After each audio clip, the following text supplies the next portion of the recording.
আজ আমি তোমাকে এমন একটা সত্য বলবো, যেটা শুনলে ভালো লাগবে না, কিন্তু না শুনলে তোমার জীবন বদলাবে না। তুমি প্রতিদিন বলো সময় নেই, সুযোগ নেই, কপাল খারাপ। কিন্তু সত্যটা জানো, সময় সবারই সমান, শুধু ব্যবহারটা আলাদা। তুমি মোবাইল স্ক্রল করো ঘন্টার পর ঘন্টা, অন্যের সাফল্য দেখে আফসোস করো আর ভাবো ও কিভাবে পারলো। কিন্তু কখনো ভাবো না সে রাতে ঘুমানোর সময় কি ত্যাগ করেছে। আজকের দুনিয়ায় সবচেয়ে বড় মিথ্যা হলো সবাই আমাকে ঠকিয়েছে। না, তোমাকে সবচেয়ে বেশি ঠকিয়েছে তোমার আলসেমি। তুমি স্বপ্ন দেখো বড় হওয়ার, কিন্তু কষ্ট করতে ভয় পাও। আর মনে রেখো, যে কষ্ট করতে ভয় পায় সে সারা জীবন অন্যের সফলতা দেখে হিংসা করে।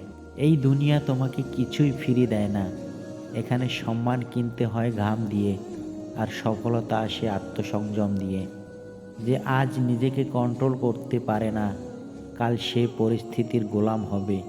তুমি যদি এখনও নিজেকে বদলাতে না পারো, তাহলে ভবিষ্যতে নিজের জীবনকেই ঘৃণা করবে। আজ সিদ্ধান্ত নাও, অজুহাত নয়, অভ্যাস বদলাও, জীবন বদলাবে। কারণ মনে রেখো, সময় কাউকে অপেক্ষা করে না, আর সফলতা কখনো দুর্বলকে বেছে নেয় না।